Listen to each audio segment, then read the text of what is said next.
Yep, I'm David. We've co-founded Learning Tech Labs, which is, I guess, a community. So a little bit weird to call ourselves co-founders of a community, but that's what we do. I'll tell you a little bit about that now in a few minutes. I'm also an innovation pioneer, which is probably the two fluffiest words that you'll ever find put together. And it means that I can get away with pretty much anything that I want in all areas. So I'm going to get started. I don't have a clicker, so I'm going to run over there, and then I'm going to run back over here quite a lot. This is my escape while you can slide, but as we have smaller numbers than maybe expected, I'm going to ask you not to escape while you can and stay with me, if at all possible. I'm going to talk about a few different things. First of all, I'm going to talk about why education is important to me and give you a little bit of context on my background and how I got to where we did, and also who I met because of that. I'm going to talk about teaching, Startup Weekend, Learning Tech Labs just a small bit, and then we're going to move into the research side of things and look at a project called the Newton Project, which is a European project that Ireland has collaborated with. We're going to have a look a little bit at adaptive learning, our responsibility in education, and then we're going to look at how we can use the skills that we've learned and add them to other fields as well.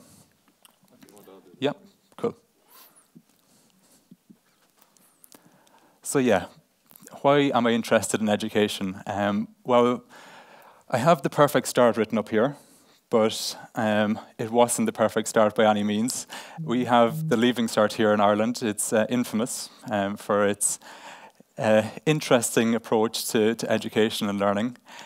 When I got my results after 6 years in second level, they weren't so bad, but one of the things that stood out to me on those results was an E beside my maths, which meant that I'd failed maths in the Leaving Cert, which all of my friends told me meant that I failed the Leaving Cert and therefore couldn't do anything at all, which they were quite happy with, because one of them went on to be a doctor at 24, and the other one set up his own banking investment thing over in London.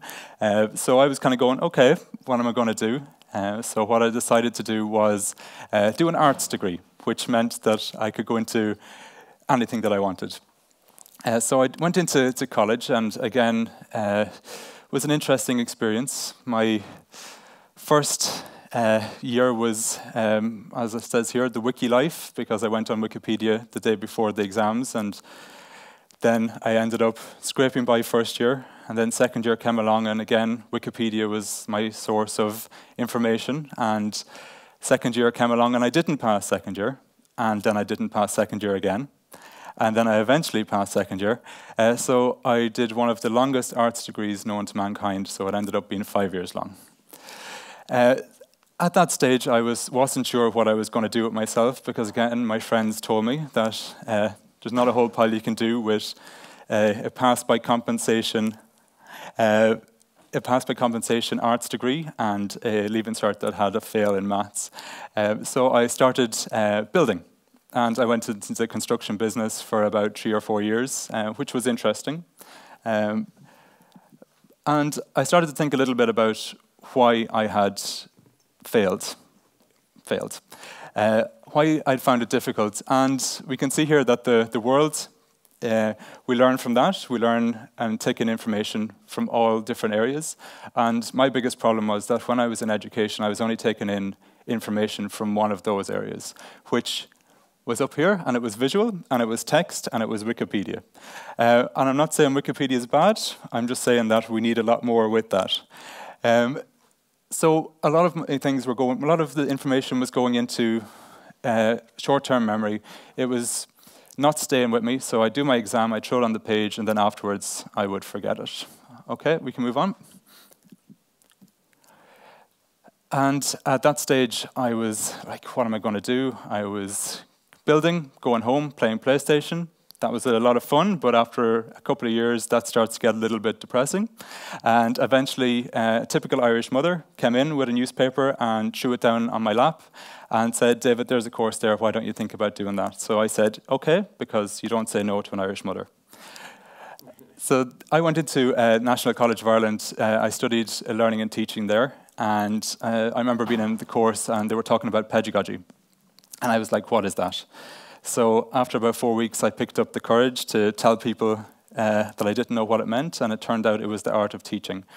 And then I started to get a little bit more interested and started to explore those areas. I was with a really interesting bunch of people who taught me that it didn't have to be about being on your own when you're studying. It didn't have to be on, don't have to be on your own when you're learning. And you can find information by collaborating, by working in groups, by actually getting very practical with what you're interested in. And it didn't all have to be theory. And it definitely was in Wikipedia, which was great. From then, I started to get interested in technology, especially technology-enhanced learning. And one of the areas that I was really interested in was social media. So I started to get involved with Twitter, primarily. A lot of interesting chats here in Ireland. There's hashtag #EdChatty, which is a Twitter chat that happens every Monday night. And it allows all of the different educators here in Ireland to connect together to talk about different topics. And through that, I started to see that other people were doing these really, really cool things. And they were very passionate. And it wasn't just here in Ireland. They were also connecting to people in Europe, people in America. The other chat that I'm really interested in is NT2T, which is called New Teachers to Twitter. And that's one that really helped me. It got me kind of up and running, and it's really, really useful for everybody, even if you're not new to Twitter, just to pop in and give people some advice on that. So what I did was, instead of just taking part, I decided to set up my own Twitter chat, which was, I kind of stole a little bit of their idea, but they allowed me to do it. And we took NT2T, but we did the EU version. And we did that for a year, and it allowed me to not just be, I suppose, somebody who watched, but somebody who actually participated and took part and made me immerse myself a lot more into education. And then what I started to do, and it wasn't because I wanted to, but because people were very encouraging, was I started to take those connections that I'd met online and started to bring them into the real world. So we had some interesting meetings, first of all, because when you meet someone from Twitter for the first time, it's a little bit strange. You can meet someone famous, but when you meet someone that you just know from Twitter, it actually is a lot worse because you start to sweat a little bit and you're excited and you want to impress them. So we had some coffees on Grafton Street, and I was invited by Ruta Daniet, who had actually set up NT2T and happened to be living here in Dublin. And we started to do some things around the startup weekend, specifically around education startups. Okay? So this is a recent tech summit. We've run 3 startup weekends, and over in Dublin, we had all of the different facilitators from around the world who decided that they'd join us and bring in all of the European facilitators. Startup Weekend, for anyone who doesn't know, is a 3-day event. And on the Friday night, people pitched ideas for challenges, so solutions to challenges in education. It's a very positive experience, which is something that I really, really appreciate. I find in education a lot of people are interested only in the negative side, and they complain. And I've done it, and I've complained quite a lot. But when you meet people who are positive and look at the solutions to these things, it makes a lot more, I don't know how to even explain it, but you suddenly start to engage with them more, and they start to open up your mind a little bit, and you start to become a lot more positive, which can be really annoying as well. We're going to run one in a couple of weeks.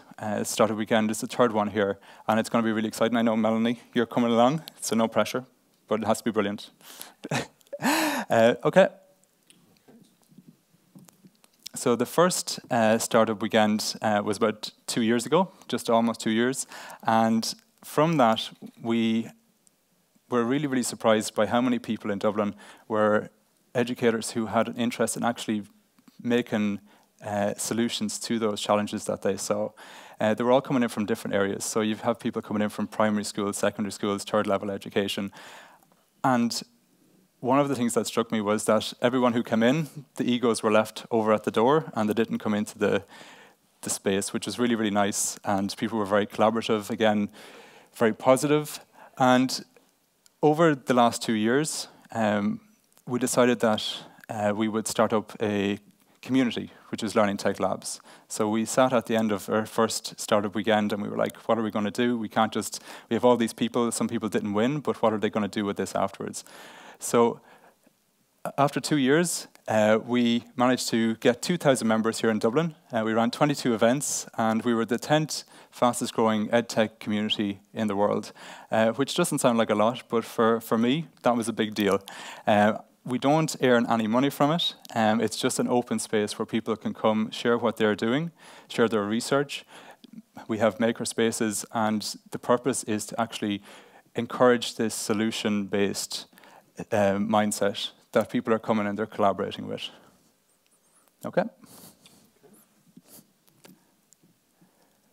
So from that, I've met some interesting people, and this is the research part of it.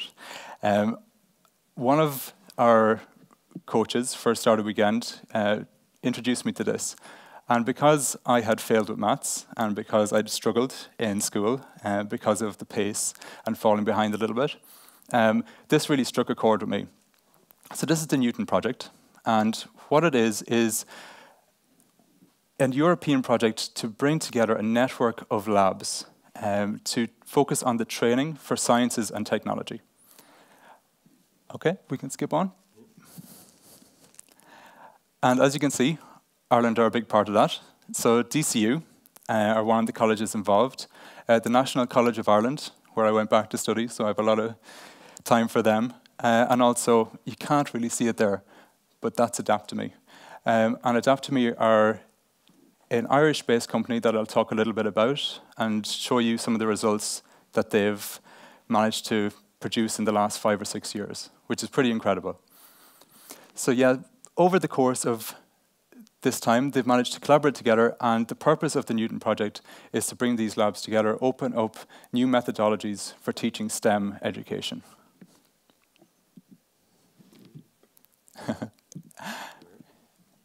So these are the areas that they're focused on, second level, third level, and also something that is very important to me as I worked as a teacher in the areas of special needs and special education, is the special education students.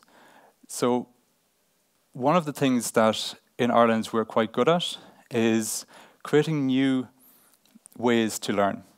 For example, in UCD, we have a couple of researchers, students, who are after creating virtual worlds that are created both for and by people with autism spectrum disorder, which is quite incredible. So for somebody who struggles to maybe go into a workplace because of the space, or they struggle to perhaps get into a lift in a certain workplace, they've managed to create these spaces so that that person can go in, get used to that space, and then actually go into the place in real life afterwards. So you're learning both on a vocational level, but also you're allowing yourself a little bit of time to get used to these areas, which is, when you've worked in this area for a while, it doesn't seem like a big deal, but it can be, and it can be something that holds people back, both in education, but also in their work life afterwards.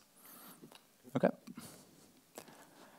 So yeah, so these are some of the reasons why they started this, and I'm not going to keep you too long because I know that there's pints afterwards, so we'll just fly through these. But the motivation behind it really was the digital skills gap that there is at the moment, and that there is a fear that this gap will grow. So we have a lot of students in these areas, but unfortunately, and this can be true more so for somebody who has a disability, the rates of dropout are quite high, and for people with disabilities, those rates are higher again. If we lose those skills, then we are going to lose out on the people that are going into the workplace, and if we lose out on those, then the research starts to fall down. So we have to be careful with that. And what Newton are trying to do is create that space so that people can have more accessibility to education from a STEM point of view. Okay? And again, that's a repeat of what I said, so we can move on from there. So some of the goals, looking at it from a multi-sensory, multi-modal point of view, I think it might be better if we skip, and I can show you what that actually means. So we're looking at things like we can go again, and again. So these are different areas. So we have augmented reality, which everyone knows from Pokemon Go, and everyone's sick of using that as an example of augmented reality, but it's true. We also have a few different companies here in Dublin who work specifically with the sciences. So they're creating books that, through the different images, people can learn how the heart works, how the body works. And we found that that works specifically well in the classroom when you're working with people with mild learning difficulties. So I've used it myself, and I found that it engages them more, and there's a lot more excitement around it, and then the learning outcomes have increased because of that. We also have different areas, so the gamification side of things, that seems to be the topical word at the moment. If you're on Twitter, everyone loves it. But if you're looking at good examples of gamification, sometimes they can be hard to find. Everybody, I'm sure, or at least 50% of the people here probably have Duolingo on their phones. So they've tried to learn a new language. There's Irish on that if you're ever interested in, so that might be something to look into. But also, we've started to look at some different fab labs, which are 3D printing, things like that, virtual labs. And I think if we move on to the next one, the areas that I'm interested in from a personal point of view are obviously the special education. And if we look at all of these things in one and start to bring them all together, then we can really add to what we're providing to people in terms of accessibility, even in terms of physical disabilities.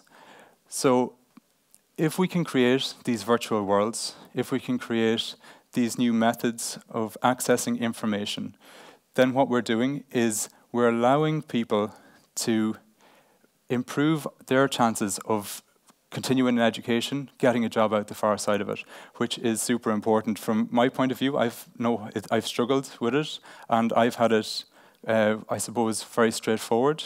It was really down to my own inability and lack of enthusiasm. But for somebody who perhaps has different challenges, if we can provide these spaces, then what we're doing is we're increasing that accessibility, and then therefore allowing them to take control of their own, I use the word destiny, but their own education and their own ability to do what they want to do and be what they want to be. Okay. So AdoptMe are an example. So these are the last guys I'm going to talk about. These are part of the Newton project, and they focus primarily on adaptive learning. And what they've tried to do is focus on maths for a start. And what they want to do is increase people's ability to get better results through personalized learning. So instead of everybody doing the same course and me giving you the same book, and you all learning exactly the same thing at exactly the same time, and maybe some of you falling behind and some of you skipping ahead, maybe some of you are perfectly in the middle, and that would be fantastic. What AdoptMe try to do is that they allow people to learn at their own pace, and they're getting feedback when they want it and when they need it, which is really, really important. Feedback, it has to be as immediate as possible. So we can skip on and we can see some of the results. So in the last year, you can see that the results that people got went up by 8.3%. And then this year, the results went up and went up to 12.4. Now, the increase there is mainly down to, I suppose, changes in the AdoptMe system and people starting to get used to that program. But any increase in grades by 8.4%, even if it was just that we're looking at, is quite significant. So it shows that if we start to look at personalized learning and we can see increases like that, well then it can happen over the board for everybody. Now they focus primarily on first years, second years, third years and transition years in the secondary school level. But this is something that I think needs to be spread a little wider. And if we can start to bring this into the third level education, even into primary school, it will give teachers the ability to track their students, see where they're at, and also for students to feel a little bit more comfortable in what they're learning, so that they're not under pressure. Because I know when I was in maths and I was falling a little bit behind, it was very, very difficult to keep up with the rest of the class because I wasn't at their level. But if I had had the opportunity to do it from a personalized point of view, I feel, and I could be wrong, that I would have perhaps got myself up from that E and maybe got to a D at the max, I'd say. But that 8.4 might have been the difference for me, and it might have made a little bit of a change. And I just decided I'd throw this up just for something a little bit interesting. I don't really have an opinion on this, but it might be interesting to get some opinions from yourselves if you're willing to fire them out. But it says that mixed gender schools have shown greater improvement than single gender schools. I don't know if anyone's willing to throw out a reason why that might be, but it might be something to consider in our schools moving forward, and any of our single gender schools may need to have a look at the impact that that's having. Melanie, do you want to fire that in? I think it might be interpersonal skills. It could be. So Melanie said that it might be interpersonal skills and confidence that might be the difference there. Would anyone like to challenge that? Isn't that the reverse of what we see in general, that single gender schools tend to achieve better results than that even sort of, am I mistaken on that? I'm actually not too sure, so I need to look that up for you. Yeah, it'd be interesting to see if in this sphere it's more beneficial to them, and that would speak to the idea of maybe it's a social skills and confidence that helps them there. As I think, if I'm not mistaken, that all female schools, the girls perform better as a result of being like, solely in a female environment. So it's curious, it's interesting. So we might, if anyone's interested in doing some research into that, might be something that we could look into. Okay. Would it be a reason that the improvement that the mixed gender schools are behind, as your colleague there suggests, that the improvement is better because they're behind anyway?